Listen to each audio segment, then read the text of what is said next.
Hi,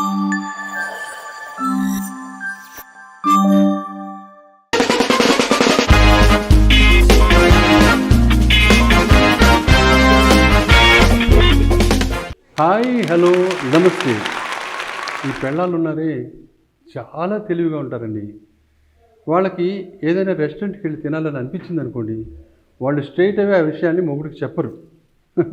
చెప్తే ఇంక సమస్య ఉంది లేదు కదా. ఎలా మొదలు పెడతారంటే, మొగుడు ఆఫీస్ నుంచి రాగానే ఏంటోనండి రోజు వండడం తినడం వండడం తినడం విసిగెత్తిపోతుంది అనుకోండి లైఫ్ అని అంటుంది. అప్పుడు మొగుడేమో పోనీ ఈ పూట ఏమన్నా రెస్టారెంట్కి వెళ్దామా అని అంటాడు. అంటే అప్పుడు ఎగ్గిరికి అంతేసి ఆమె ఒప్పుకుంటుందని అనుకుంటున్నారా? చాలా పొరపాటు పడుతున్నారు. అంత ఇదిగా ఎగిరికి అంతేసి ఒప్పుకుంటే ఇంక సమస్య ఏముంది, ఏం ఉండదు కదా. అప్పుడు ఆమె అలా ఉందన్నమాట. ఆమె ఉద్దేశంలో ఆమెకి రెస్టారెంట్కి వెళ్ళాలని ఉన్నా మొగుడే ఆమెని రిక్వెస్ట్ చేసి తీసుకెళ్ళినట్టు ఉండాలన్నమాట. తనకున్నట్టు మొగుడుకున్నట్టు ఆ ఫీలింగ్ తెప్పించాలన్నమాట. అప్పుడు ఏం చేస్తుంది, వద్దులండి పాపం మీరు ఇప్పుడే ఆఫీస్ నుంచి అలసిపోయి వచ్చారు, ఇప్పుడు ఏం వెళ్తాను చెప్పండి రెస్టారెంట్కి, నేనే ఏదో ఒకటి వండేస్తానులేండి అంటుంది. సరే కానీ బెండకాయ కూర చేయనా అని అడుగుతుంది.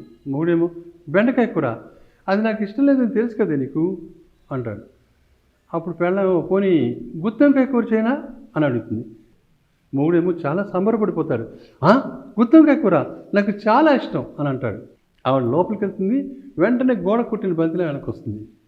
ఏంటోనండి వంకాయలన్నీ వదిలిపోయాయి, సగం పుచ్చులు ఉన్నాయి, మీరు ఎక్కడ కొన్నారో ఏంటో నాకు అర్థం కావట్లేదు, దాంతో ఏం చేస్తాను చెప్పండి గుత్తొంకాయ కూర అని అంటుంది.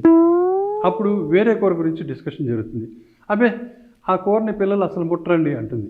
ఇంకో కూర అనుకుంటారు, ఆ కూర నాకు రాదు సరిగ్గా అంటుంది. ఇంకో కూర అనుకుంటారు, అబ్బో అది చాలా టైం టేకింగ్ ఆ కూర చేయడం అంటుంది.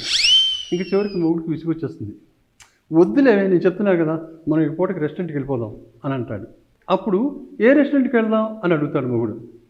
వెళ్దామేమో మీ ఇష్టం అండి, మీ ఇష్టం, మీరు ఎక్కడికి తీసుకెళ్తే అక్కడ అంటుంది చాలా అమాయకంగా. అప్పుడు మొగుడేమో ఇక్కడ మనకి దగ్గరలో ఇది ఉంది కదా ఉడిపి రెస్టారెంట్, దానికి వెళ్దామా అని అడుగుతాడు. అప్పుడు పెళ్ళామేమో ఏంటి ఉడిపి రెస్టారెంటా, ఆ పప్పు సాంబార్ తినడానికి ఇప్పుడు మనం అక్కడికి వెళ్ళాలా, నేనే ఇంట్లో చేసేస్తాను అవి అయితే అని అంటుంది. పోనీ పిజ్జా హట్కి వెళ్దామా అంటాడు మొగుడు. పిజ్జా హట్కా, మీరు పిల్లల్ని తీసుకెళ్ళండి అంటుంది. పోనీ పలానా రెస్టారెంట్కి వెళ్దామా అని ఇంకో రెస్టారెంట్ పేరు చెప్తాడు. ఏంటండి ఎప్పుడు చూసినా వెళ్ళిన రెస్టారెంట్కే వెళ్తాం, ఏదైనా కొత్త రెస్టారెంట్కి వెళ్తే ఎప్పుడు వెళ్ళని దానికి వెళ్తే బాగుంటుంది కదండి అంటుంది. అప్పుడు మొగుడికి చాలా వెక్స్ అయిపోతాడు అప్పటికి. కానీ ఆ కోపం బయటపడకుండా నెమ్మదిగా ఇలా అంటాడు, పోనీ మనం ఎప్పుడు వెళ్ళదు అంటున్నావు కదా, ఇటాలియన్ రెస్టారెంట్ ఉంది అక్కడికి వెళ్దామా పోనీ ప్లీజ్, ఇప్పుడు కాదనికి తల్లి నీకు నమస్కారం పెడతాను, వెళ్దామే అని రిక్వెస్ట్ చేస్తాడు బాగా. అప్పుడు ఆయన్ని కరుణించినట్టు అలాగేనండి మీ ఇష్టం అని అంటుంది.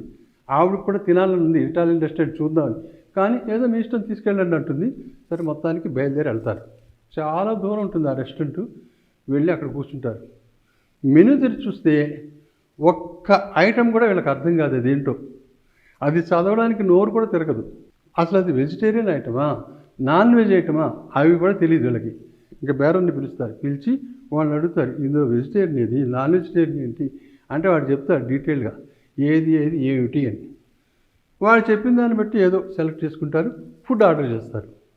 ఫుడ్ వస్తుంది, కొంచెం నోట్లో పెట్టుకుంటారు, వాళ్ళకి అస్సలు నచ్చదు, వేళ్లతో కెలికి ఏదో తినేయమని అనిపించుకుంటారు.